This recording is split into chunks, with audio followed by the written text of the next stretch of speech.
Ladies and gentlemen, welcome back to Performance Talk. My name is Yul Gordon. My partner is Chris Costa. Don't worry, he may pop in and he may. Today, our guest is Ian Jeffries. Ian, tell us about yourself a little bit and welcome and great for Thank having you you. very much. Thank you. I'm a coach, an educator, an author based in Brecon in Mid Wales. And my passion for a very, very long time has been speed and agility development.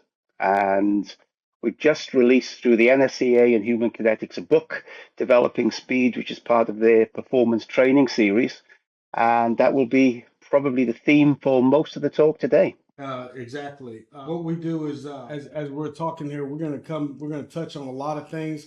But first of all, let's go back a little bit in history and tell us how you got into all of this. It's a lot of history. It goes back. That's all right. That's okay. My passion for speed started because I realized I needed a lot of it. I was a sports mad kid growing up in mid Wales, loving my football, loving my rugby, finding that rugby was probably going to be my main. That was what I was best at, Right. and speed was an essential part of that.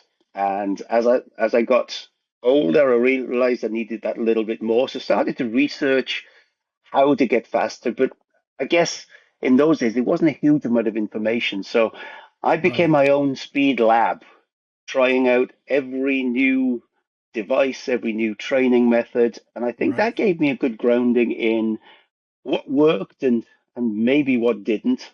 And that's kind of sparked through my rugby career as I transitioned then into coaching and more recently into education. It's been there. It's always been how can I make people faster, but with a specific goal, not just track speed, but what I call Right. game speed, which is the ability to transfer that so that we play Right. better on the field of play.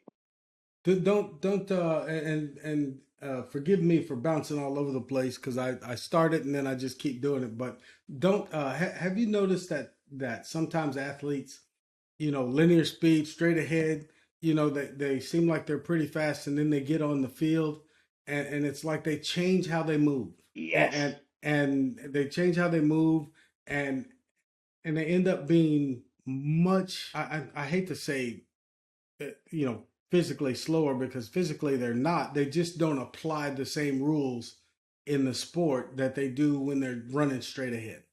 Have you noticed absolutely. that? And I've noticed that, and that's probably been my fascination that those were the questions that were starting to come up as I was playing. You would see some Sure. people who maybe I was faster that in on a linear sprint, but they could do things that nullified that. Right. And it was kind of figure out what is it that they do? How can they be as effective? Maybe they don't have the numbers that other athletes have. And then they were the converse of that, the guys who really had the numbers who were Right. ridiculously quick. But you had to come up with ways of countering that. Right. And I think that's the challenge. And what we don't do particularly well is look at context. So we take a wide Right. receiver. They've got an open route. They catch, and there's nothing between them and the goal line. That linear speed is going to be crucial. Right. But suddenly, if when they make that reception, there are many players around, and they have Traffic. to make a more circumnavigate all of that, Right. it's not so easy. And I think Right. what we tend to do is because we use the term speed and our Yes. natural associations, we think of the Usain Bolts of this world, we think of track speed, Right. and it's part of the answer, but it's not the whole answer. And I guess my fascination has always been what are the things around that track speed that we can do just to make sure that people are able to cope well with whatever circumstance they're given? Because we're in the days of videos and so on, Right.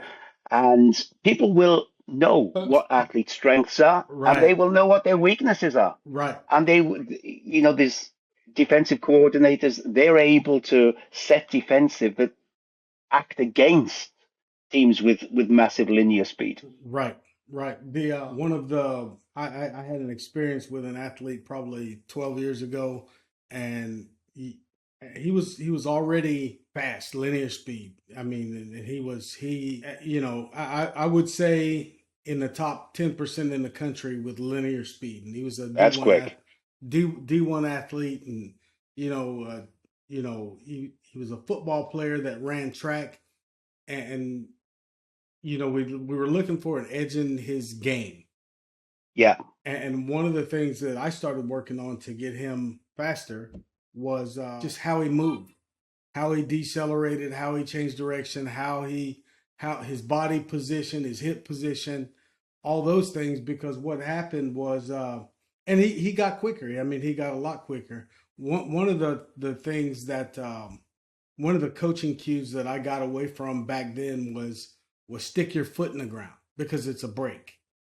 I noticed every time these guys were planting hard in the ground to change direction instead of taking their hips and moving through their hips, they were putting all that energy into the ground and there was a hesitation before they went the other way. right. Yeah, yeah, So so we started working with get your foot out of the ground, get your feet up, get your hips around and go the other way as opposed to just hard and I think it was an issue not so much physically with the athlete but with the cue. Stick your foot in the ground. You tell an athlete something, they're going to do exactly what you tell them to do. yes. You know, So many of our cues have that effect. We don't know the effect until we see it. right, And then if we keep cueing that way, that's the result that we're going to get.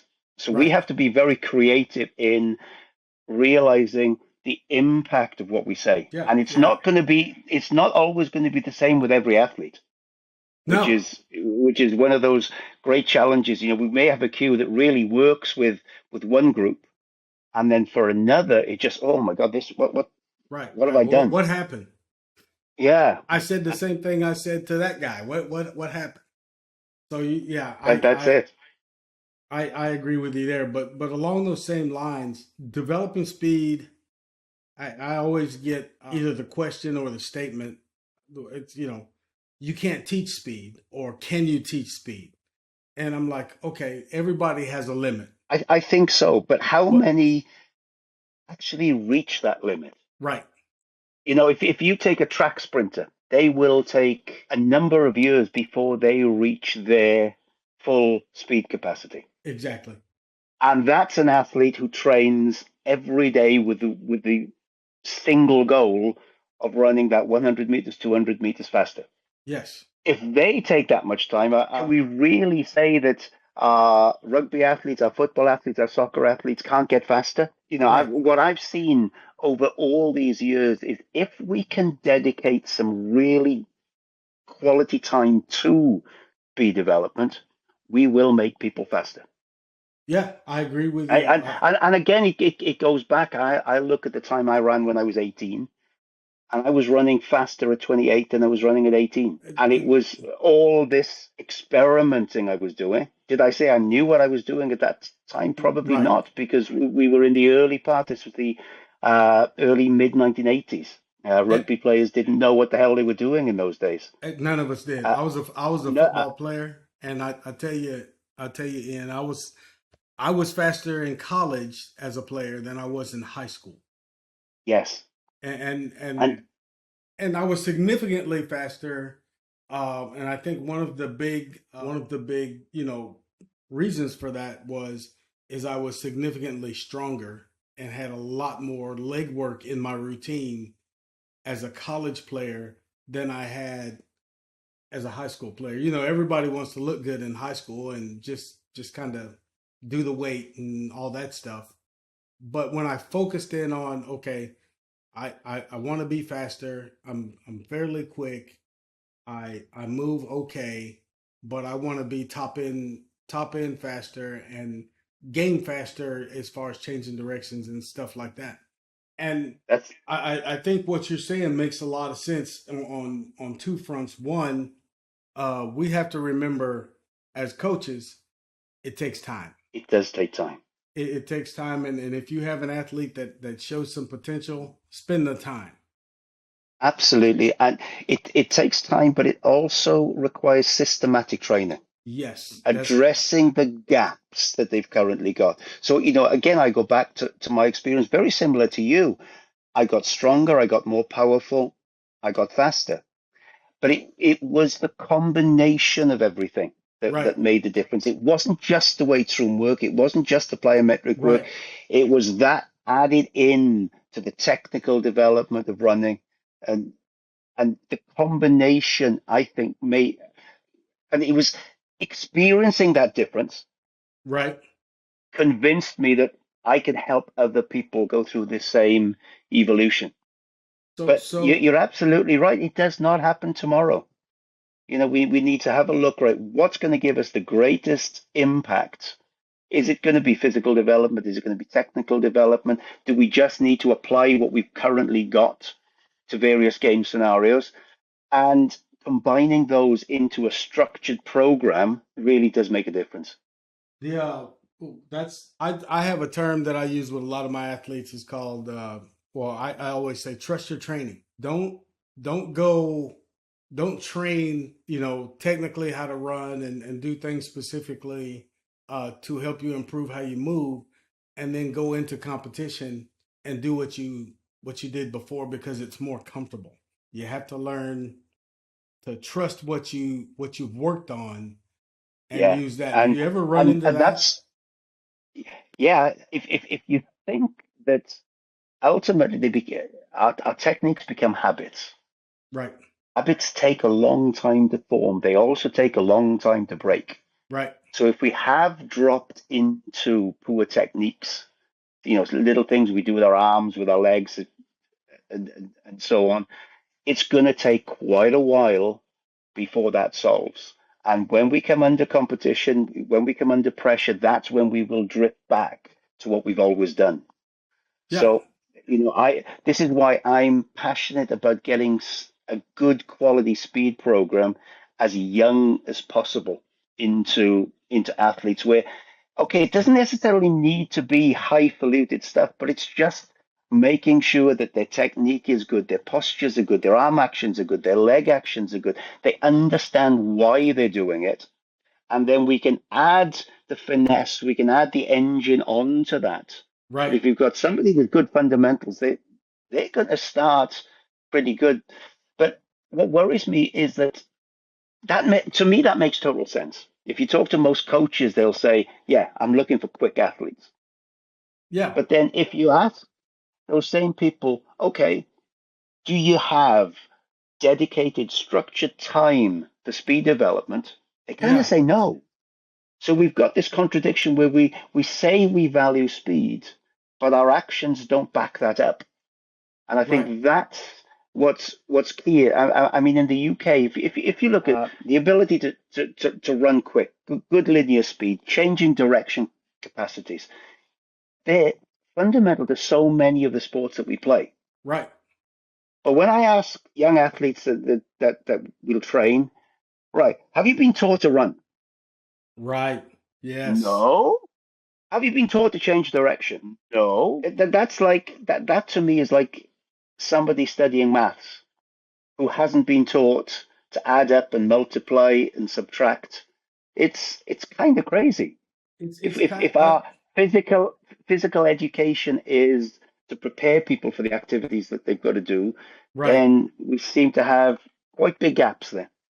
Well, I'll tell you about those gaps, and I know here in the United States, what has happened a lot of times, or in a lot of instances, is that the physical education part has been taken out of the system. So Yeah, it's so it's you very similar in the UK. Yeah, I know for me, I was made to have, we had to go through PE and all those stuff as youngsters. And in high school, it was a requirement to have two PE classes during your 4 years. And if you were in sports, you had to be in, you know, something, physical education all the time. Today, physical education and activity is an option. And that's where a lot of those foundational things that you're talking about are missed or eliminated, and they don't get That to. that There's no yeah, experimentation. The no, athlete the athlete cannot figure out, if they change direction slowly, they can't figure out why, because they don't do it enough. They're not no, required to do it that's it. enough. And it's one of those uncanny things where if you look at sport, they need that experimentation. They need that adaptability. These movements, we need to be able to adjust our speed patterns Right, as right. as the game emerges. But if you go into most skills, music, for example, the best musicians, those able to experiment, are damn good at the foundations. Yes, yes. You know, solid foundations allow you to experiment around those. If you don't have those solid foundations, I don't think your experimentation is anywhere near as effective. So there's a lot to be said for some of the new skill methods that people are using, some of these Yeah, complex systems type or dynamic systems and so on. But I still think that the people who thrive in those are people with good fundamentals. right. And I probably go against the grain in some respects, in that I will always teach basic patterns. Well, I'll I am still do my basic A drills, B drills, right. and and so on. Because what I found is that once athletes have mastered those positions and patterns, they're able to adjust more effectively. If they don't, it's much more of a chance as to whether they can actually cope with the situations that they come to face.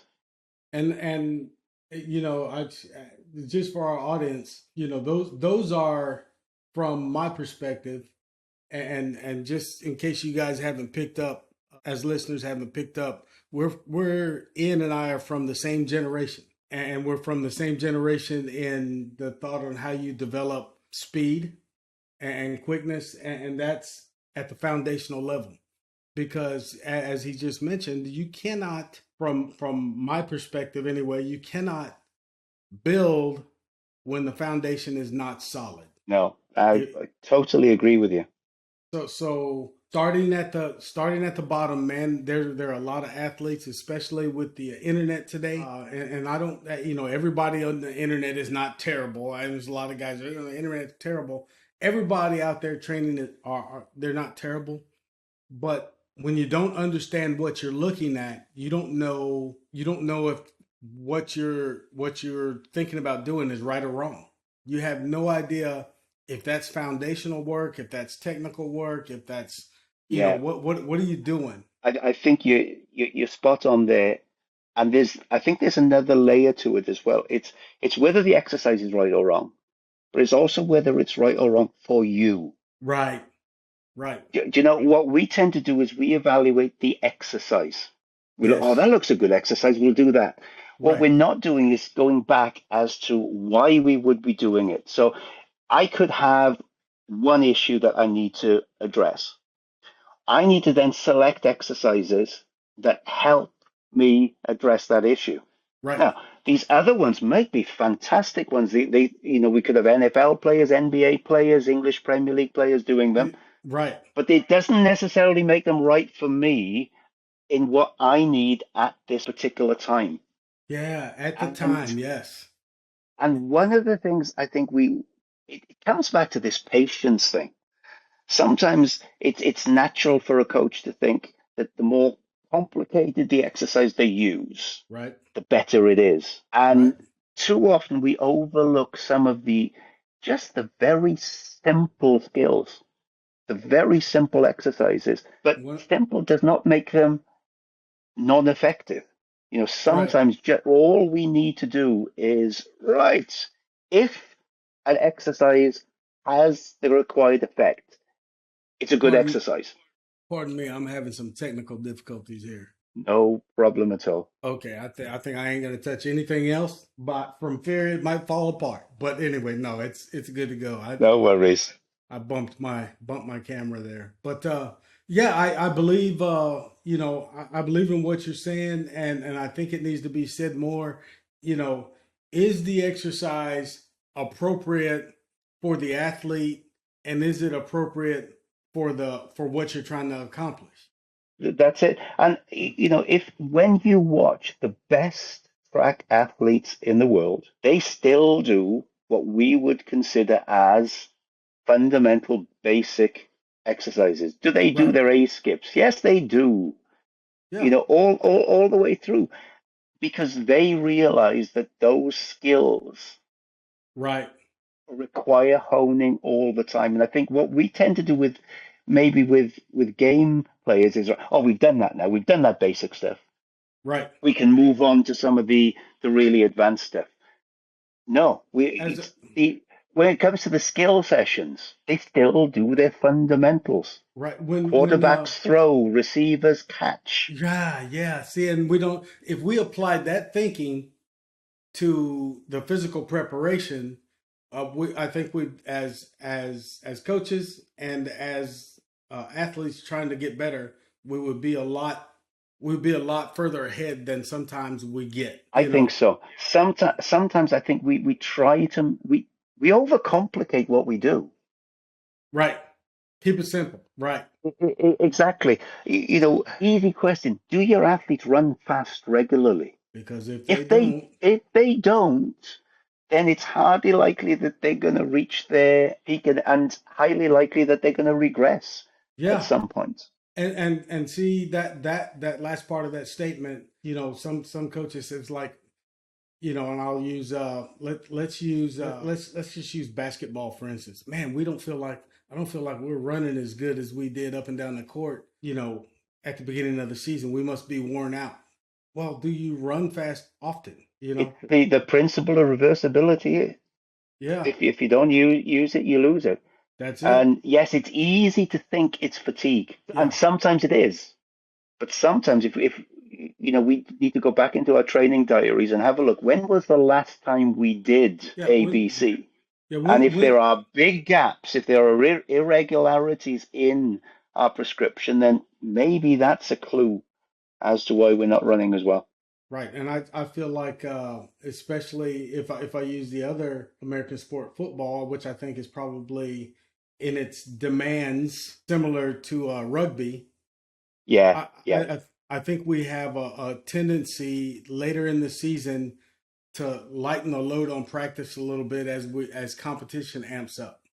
And when I say practice, I mean okay, maybe you only go 10 minutes on certain things, but you need to spend some time on maintaining that speed, which means you need to go out and you need to run full speed some days. yeah. I think a trend I see, especially in soccer with us, is to try to get as much conditioning as possible through small-sided games and practice Right, games right, and so on. Now, on one hand, it makes complete sense right, in that you're not doubling up. You're getting as many stimuli as you can through the practice that you've got to do so you can control your overall load. right, But do you ever get your high quality sprints? And here, I'm not talking about the GPS scores no, that people come out of high speed yep, running. I'm talking about high quality sprint for a required distance. right. And And if we're not, then we're not getting that stimulus, and there is going to be a regression in performance. yeah, do you agree that and that you can, and we'll stay with soccer.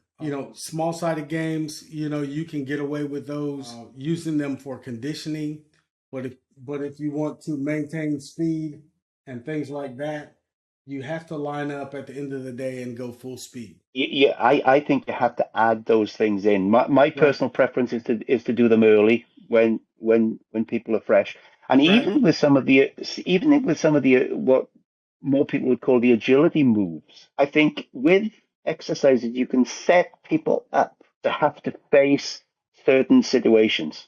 You can't guarantee that that will happen within the small-sided games. And what I right, try to avoid is that situation where the first time an athlete sees a challenge is in a game. right, You want right, practice is preparation as well as just practice. right, And what you've got to do is prepare athletes for the scenarios that they're going to get so that they've got offensive solutions, they've got defensive solutions to those. And sometimes just playing games doesn't bring those up. Right. You need It's those exercises whereby you can actually come in and coach, where you're saying, look, as an athlete approaches from this direction, what are you going to do? What are they likely to do? If they do that, what are you likely to do? Those are the kind of situations where you can go back and forth and use a combination of the knowledge of the athletes and the sports coaches with the knowledge of the conditioning coaches. And that's why I'm so passionate about this game speed stuff that I do, in that I think there is too often a gap between the game and strength and conditioning training. right. And I think we tend to see, right, my job is to make you better over 40 yards. Right. Yeah. Just a My single-minded job is approach. exactly who combines this? Who looks at the situations the athletes faces in the sport and brings knowledge from both the sport and the science together? Right. And I think we It's miss that little trick sometimes. I agree with you. I think sometimes it gets overlooked in the interest of time. Yes. Yeah, Coaches always feel like they don't have enough time. But when you learn to combine those things, like you said, absolutely. then there's the ability to attack both problems at the same time equally. Exactly. And time will always be put forward as a challenge. And this was the reason I came up with my ramp warm up many, many years ago. We were going to Because talk about one. what I found was that if I structured my warm up effectively, I could get skill development stimuli, I could get physical stimuli without any real addition to the load of the athlete. So 15-minute warm up, we would have got a lot of movement pattern development, Yeah, allied to either some high speed running or some change of direction or some jockeying type work. I would pick themes for these warm ups. And over any period of time, I could make sure that I had all of the stimuli I needed into the sessions. And it didn't really require that any addition from the main session. the let's talk about warm ups a little bit. And I was going to get to this in a little bit anyway, but it seems like we've done this kind of similar things in throughout our careers because Yeah, I looked at warm ups as an opportunity.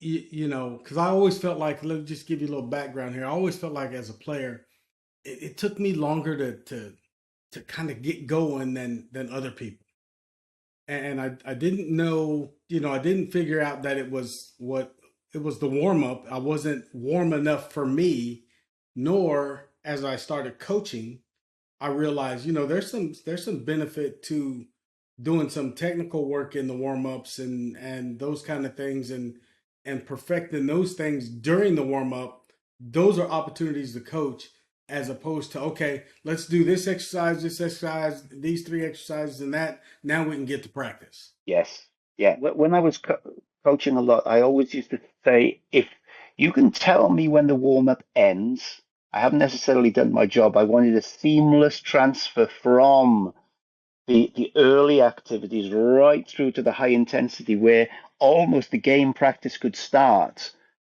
Are we still warming up? Yeah, kind of. There was this progression within it that it wasn't two separate entities, Right, if that right. made any sense. And a lot of it came to me from probably very similar to you. In my early career with rugby, I probably didn't realize I was not prepared to go on the field. Say, Right, with competition. And then I started to do a lot of track and field competition. And I realized the rugby warm ups were so suboptimal right, that exactly. it was kind of a light bulb moment. I am nowhere near prepared for this because the intensity of my warm ups simply hasn't been high enough. So I realized that I needed some high intensity work in there. Now, what better time to do your high quality speed and agility work? Exactly. That you're getting that stimulus in that latter end of the warm up that not only gives you preparation for the session, it's something that adds to your physical development over the longer term. And once that idea was in there, that was kind of an idea for me that warm up is always associated with the upcoming session. Right, exactly. But I wanted to think, right, are there things that I can put in there that help my athlete over the longer term? Yeah, So things that weren't necessarily in the main sessions, right. that weren't easy to incorporate into programs, could be put into those warm ups that may not have had an immediate impact, but had an impact further down the line. And that completely changed my thoughts Yeah, about warming up. I'll just give I'll give you an example of along those same lines is what I did is I said, okay, what can we, we have to warm up. How do we get a good warm up and make sure that they're prepared to do what they're going to do in practice and or games? How do we do that? And can we put together something that can be routinely used and helpful? What we ended up doing is I have 3 columns with 10 exercises, and they go through. One is focused on basically just getting the body temperature up, getting warm, and all those things. Yeah, But the secondary purpose of that first column is to work on posture and body positioning and all those things, because if those things don't happen, then you go to sprint and not in the ideal position. It's going to be You're not going to get the outcomes you want consistently.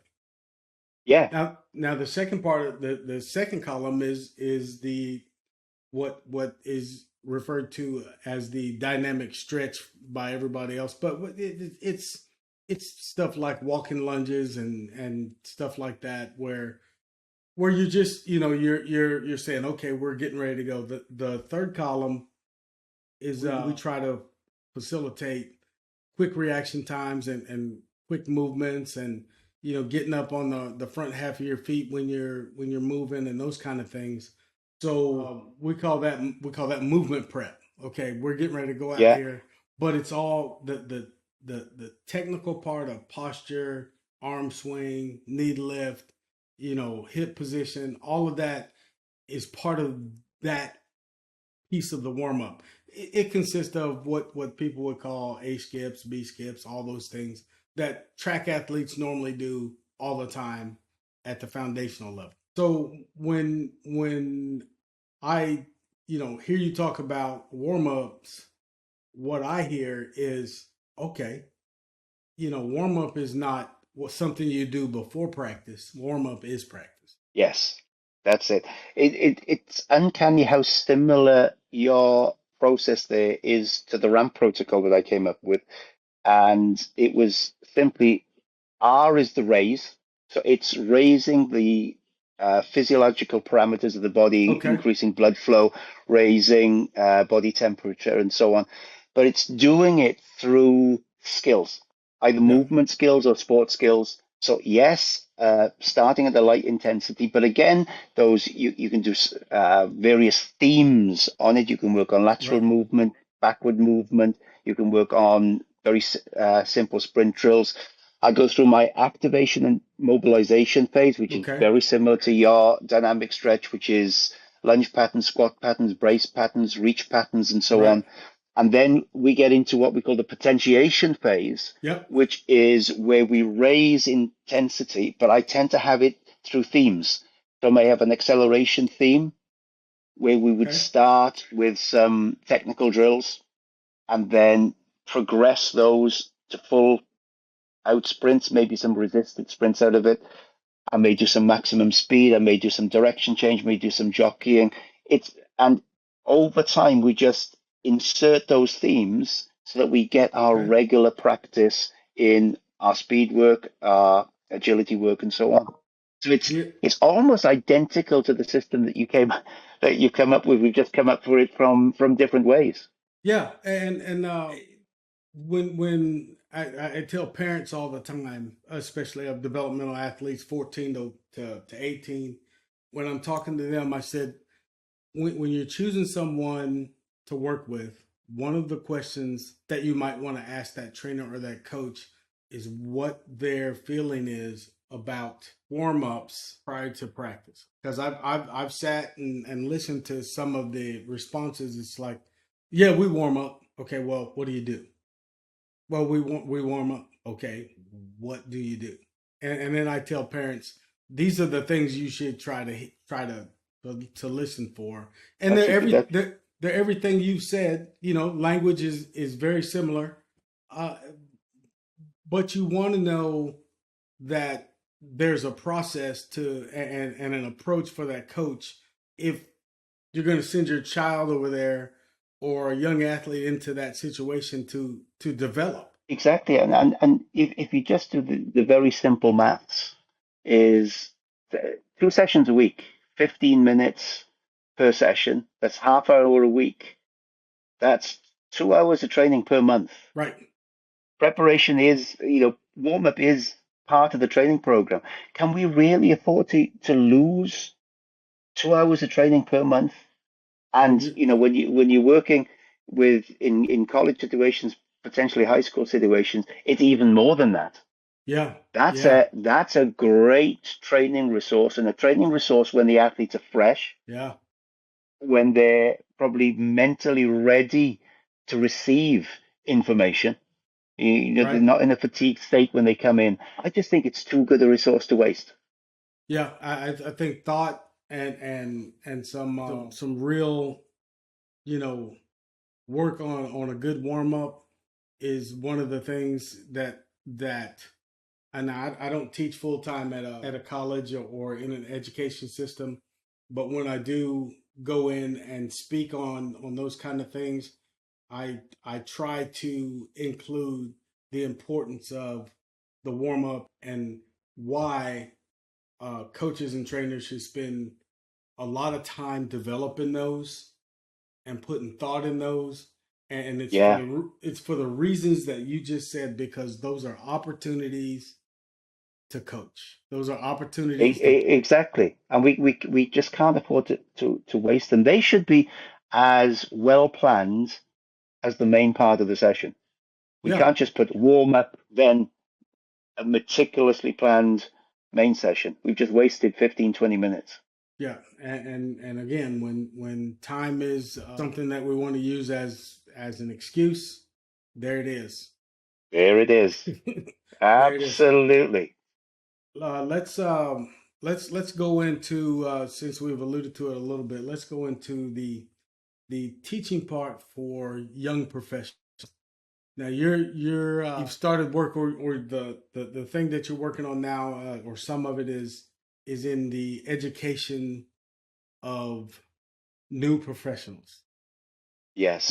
What's the first thing that you tell someone who is walking into this profession, first day on the job, fresh out of university, and now you know everything when you come out until you realize Oh, until yeah, you yeah. realize you don't. And I still realize I don't. Yeah, every day. I think the key message I try to get over is that you've now got a good. So say somebody who's graduated from a degree that's got a high level of strength and conditioning in its sports science and so on. It's almost your education starts now. You've got a baseline of knowledge.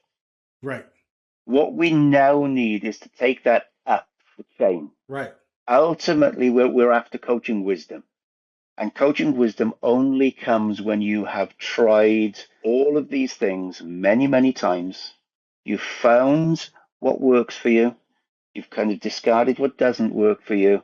And you kind of know the pitfalls and the right, challenges that come with putting this information into practice. And a lot of the education establishments, they do great jobs in imparting the basic information that you need, right, but it's way beyond their remit to educate people in the actual application of it.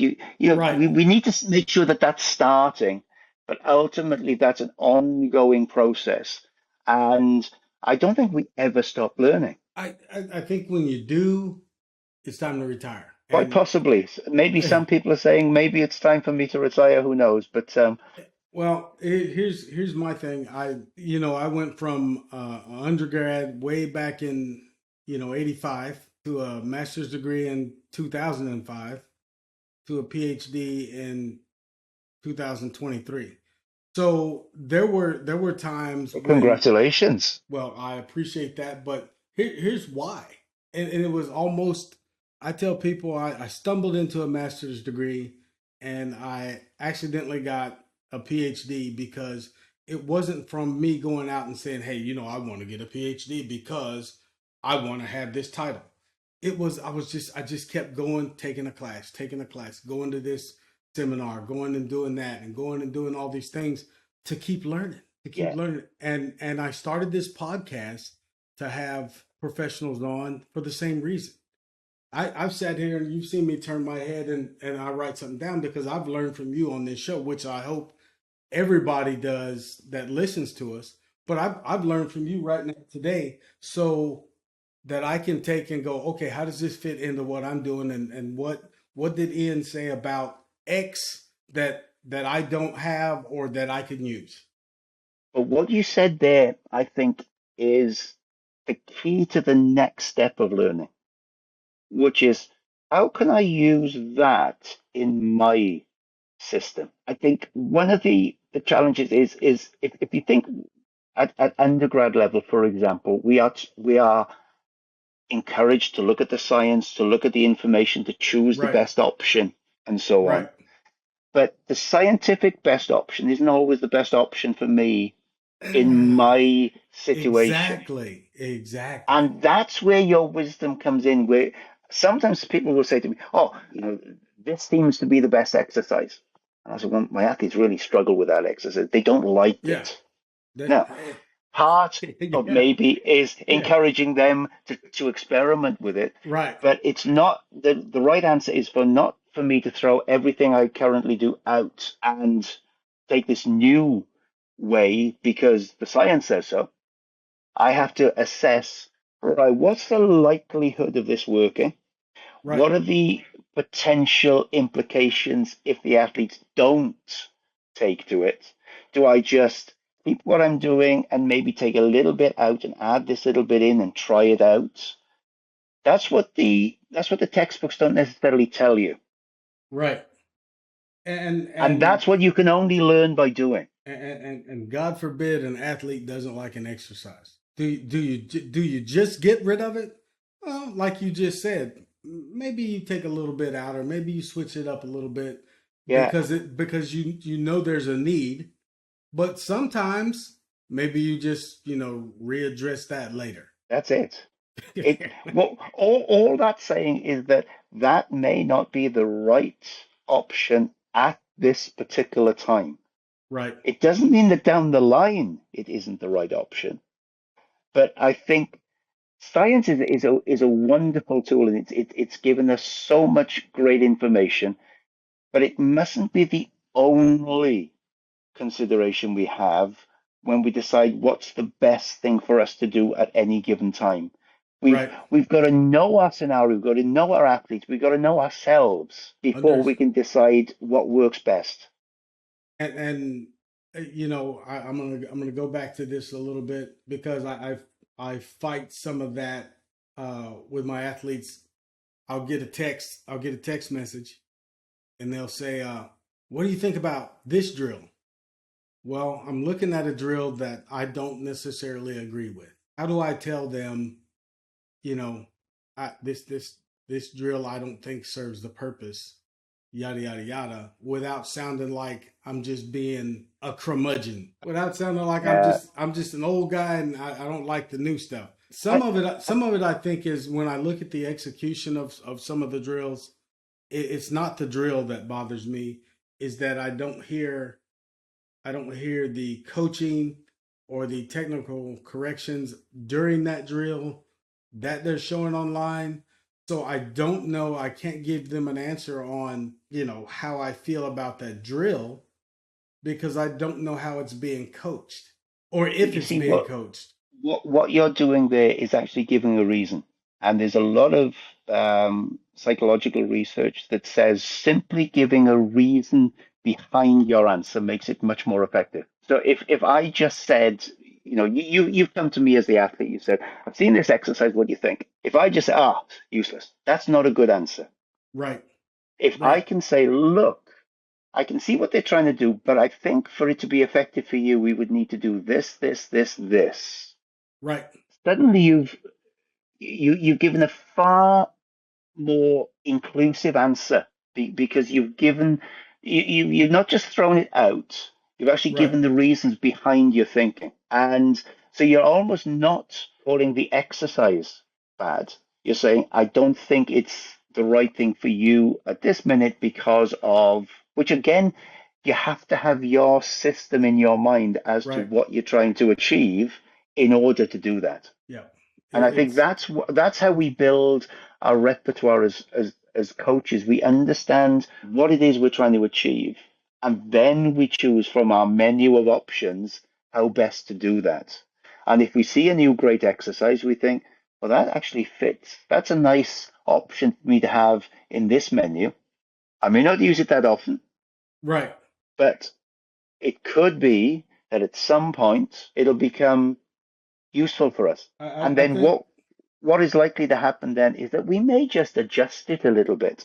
I look at, in the Gamespeed book that I've got, so many of the exercises have come from me seeing different things in a whole variety of scenarios and saying, I like that exercise. Now, if I just change this up, it could be really effective for developing something completely different than right. what I originally saw the option for. With with that in mind, and kind of stepping back to younger professionals, one of the things, well, let me just say it this way: how important do you think for young professionals is it to work on their approach early? Have a what is it? Learn how they coach Yeah, it's and work on their approach. Because if you don't have, from my perspective, if you don't, well, my granddad used to say this: if you don't stand for something, you stand for nothing. So if you don't exactly. have, go ahead. Yeah, I've got a number of exercises I've used in my education programs over the years, and it all starts with understanding what really is behind people's ambition for coaching. Right. What is it that they actually love to do? So, coaching strength and conditioning is such a broad category that Yeah. actually within that, there are things that we love doing. Right. There are things that we don't like doing so much. So, is looking at their fundamental, is it they just want to develop winning teams? Right. Do they love the social part of developing those athletes? Is it the looking at making them better performers that they like? Is it Right. just, they just love instituting fun within their sessions? Now, Right. those are just four broad categories. But knowing where you fall within that is is quite telling as to where you are likely to be successful. So if you're at an NFL level and winning doesn't come into it, you're not interested in winning, you don't care whether you win or Yeah. lose, Yeah. you're probably not going to be that successful. Yeah. It's But if you yeah. take that mentality down to the high school level, where, yes, winning, high schools want to win, kids want to win. Right. But the best high school coach is far more likely to be the one who makes each individual that little bit better. Right. So I think one of the dangers that we have, and again for young professionals, is I don't think the career path should be linear. I don't think that a college coach is necessarily better than a high school coach, and an Right. NFL coach necessarily better than a college coach. Agree. That's what's in a lot of people's minds. Is if you're a high school coach, well, you can't be that good then. All the college Right. coaches must be better than you. Some of the best coaches I've ever seen work have been at the high school level. Wow. Brilliant. But Yeah. that's their niche because they just like making their kids better athletes. Yeah. And whether they win a state championship or whether they just, they've got the evidence of the kids improving isn't the deciding factor for them. And Right. I think in a lot of countries, we send some of the best potential youth coaches up through the ranks, and they end up in a world where they're not necessarily suited for Right. because that's seen to be the right career progression. I mean, I agree with you wholeheartedly, and I know that in my trajectory through the profession, both in sport and in coaching, I, some of the best coaches I ever seen were at the high school and college level. And Yeah, when I say college level, I mean the smaller college, not the big colleges. Now, are there great coaches at those levels too? absolutely, Of course, absolutely. I'm not necessarily saying yeah, that it's universal, but what we're saying is that it doesn't necessarily stand that just because somebody is coaching at Division One, they're better exactly. than the coach at Division Three, who is naturally better than coach at a small high school. Yeah, It, it's it's I it's it's agree. individual, and it's how that coach's skill set relates to where they are and what is needed at that level. I think that is so important. The and I think I know for over here in the States, I know getting strength and conditioning coaches into high schools has been challenging, and a lot of, even in the small colleges, it's been challenging, and a lot of it's been because of budget. And as we start to get towards the end today, let's talk about the profession, where it was when we started, Yeah. where it is now, and where do you think it needs to go? Now, I probably haven't got the best perspective because I was based in the UK. So when I was starting out, strength and conditioning as a profession simply did not exist. Okay, So we're on a much more recent trajectory. okay, But I think it's incumbent upon us to be better salespeople of what we do. yeah, I I agree. still think people don't realize the massive impact that we can have on people's lives, not just in the weights room, but on the field, developing athletes, but developing people. Yeah. You know, I look at a lot of the people who've been through the various programs, and when they come back, it's not necessarily the athletic achievements that they talk about. It's what they learned about hard work, about discipline, about structures, and so on. And I think that's one of the things that strength and conditioning can really bring. And maybe we don't sell it enough. I know In one of in the no, and I'll let you please finish when I make this statement.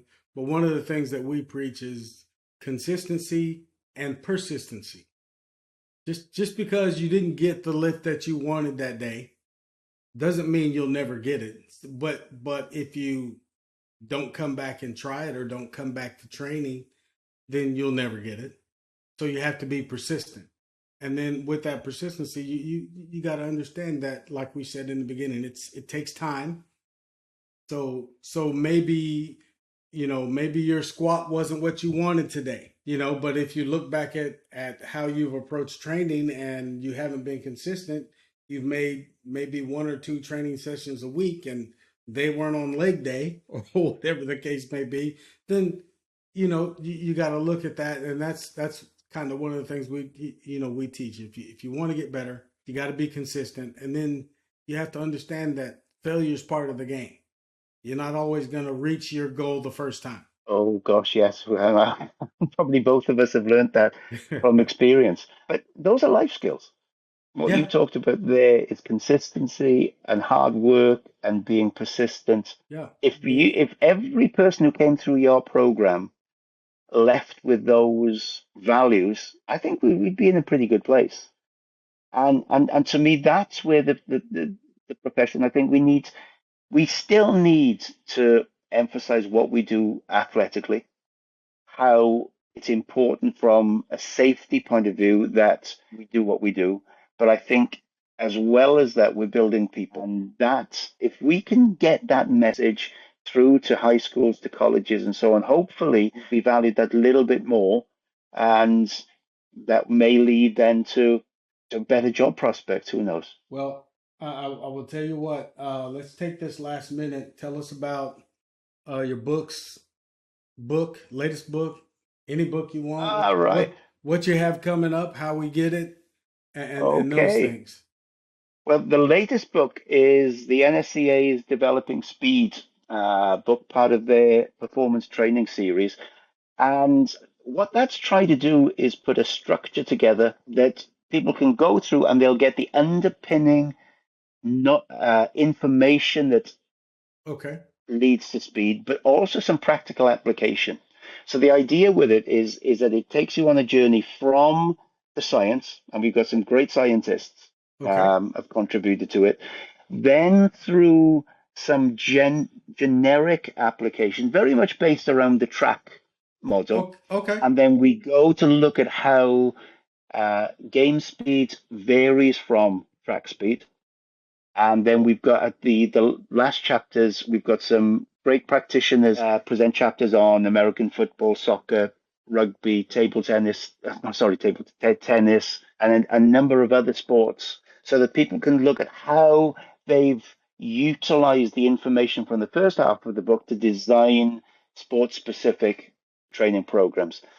And the other book I've got is my Gamespeed book, which is I'm kind of quite proud of that because it's gone into areas that are probably non-traditional, and there's a less information base because what the goal has been to look at speed from an applied scenario, Okay. very much integrating speed, agility with the sports. So we reverse engineer the needs of the sports, look at what Okay. tasks the athletes have done, and then look at how we build the movement patterns piece by piece to get that. So the Developing Speed book is available through Human Kinetics. The Game Speed book is available through Coach's Choice. And I'm hoping next year through Perform Better and Chris Poirier with Perform Better to run the Right. first Game Speed workshop in the US. Okay. Well, definitely let us know when that pops up. When it's done and you got a schedule. But also, I appreciate your time today. Oh, I, it's been my pleasure. I've I really enjoyed the time has flown. Yeah, it went by pretty quick. I looked up and I started thinking about the producers. They said, "Up, he's going over an hour again," but that's okay. They'll be fine. Like I said, we could probably sit here and talk another couple hours about this, but it's been great having you on, Ian. I appreciate your time. I'm definitely getting both books, but Oh, well, thank you. That means a lot.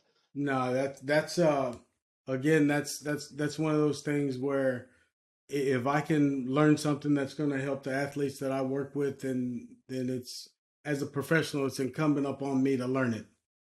And Well, I've learned a lot, so, and it's been nice to share thoughts with somebody who seems to think very, very similarly. yeah, I mean, as I was going through your history, I said, well, huh, here I was thinking I was the only one that thought that, but There's two not crazy not people in the world, not but not and not really. I'm not always the sharpest pencil in the box, but I'm in the box. there you go. So, We're, uh, we're, we're sitting side by side. There you go. Ian, it's been great having you on. I look forward to talking to you again in the future. But I'm gonna let you get to work or Thank you very much. end your day today, right? What time is it? Yeah, it's getting Yeah, get mid-afternoon now, so okay. So I'm gonna let you finish your day. Have a good rest of your day, and we appreciate having you on. We'll be in contact when this comes out, perfect. Thank you and ever so much. and we'll make sure it all gets where it's supposed to be.